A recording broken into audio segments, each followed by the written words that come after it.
হরে কৃষ্ণা, জয় রাধে, হরে হরে মহাদেব। এই পুরুষোত্তম মাসে যে পূর্ণিমা তা পড়েছে 31শে মে, 16ই জ্যৈষ্ঠ রবিবার দিন। পূর্ণিমা রয়েছে দুপুর 1:12 পর্যন্ত। তো মায়েরা যারা পূর্ণিমা ব্রত করছেন তারা অবশ্যই আজকের দিনে ব্রত করবেন।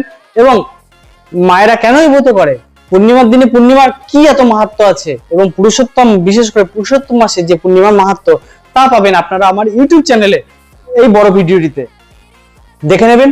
এবং এই পূর্ণিমার দিনে যাদের অত্যন্ত খুব ক্রোধী স্বভাবের, বাচ্চারা চঞ্চল স্বভাবের হয়, তো সেই সমস্ত চঞ্চলতা, ক্রোধ নির্মূল করার জন্য পূর্ণিমার দিন রাতে কাঁচা দুধের মধ্যে আপনারা মুক্ত রেখে দেবেন, যাতে চন্দ্রের আলো তার মধ্যে প্রবেশ করে, তার উপর একটি নেট দিয়ে রাখবেন।